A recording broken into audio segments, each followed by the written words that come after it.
Nima? Yana ro'za tutishimiz kerakmi?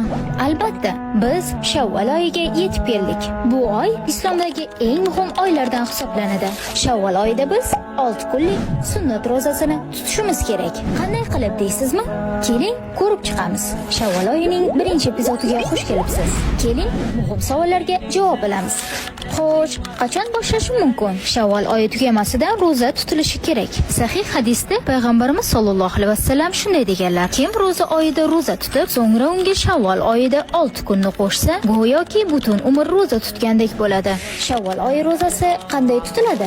Niyatingiz Shavvol oyi ro'zasini tutishni niyat qildim yoki ochishni niyat qildim. Bomdod namozidan shom namozigacha tutiladi. Bo'lib tutsam bo'ladimi? Albatta bo'lib tutish mumkin. Bu majburiymi? Shavvol oyi ro'zasini tutish majburiy emas va bu sunnat hisoblanadi. Tutgan odam esa 1 yillik savobga erishadi. Qaysi ro'zani birinchi tutishim kerak?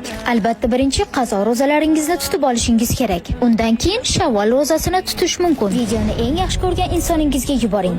Savolingiz bo'lsa, kommentariya qoldiring.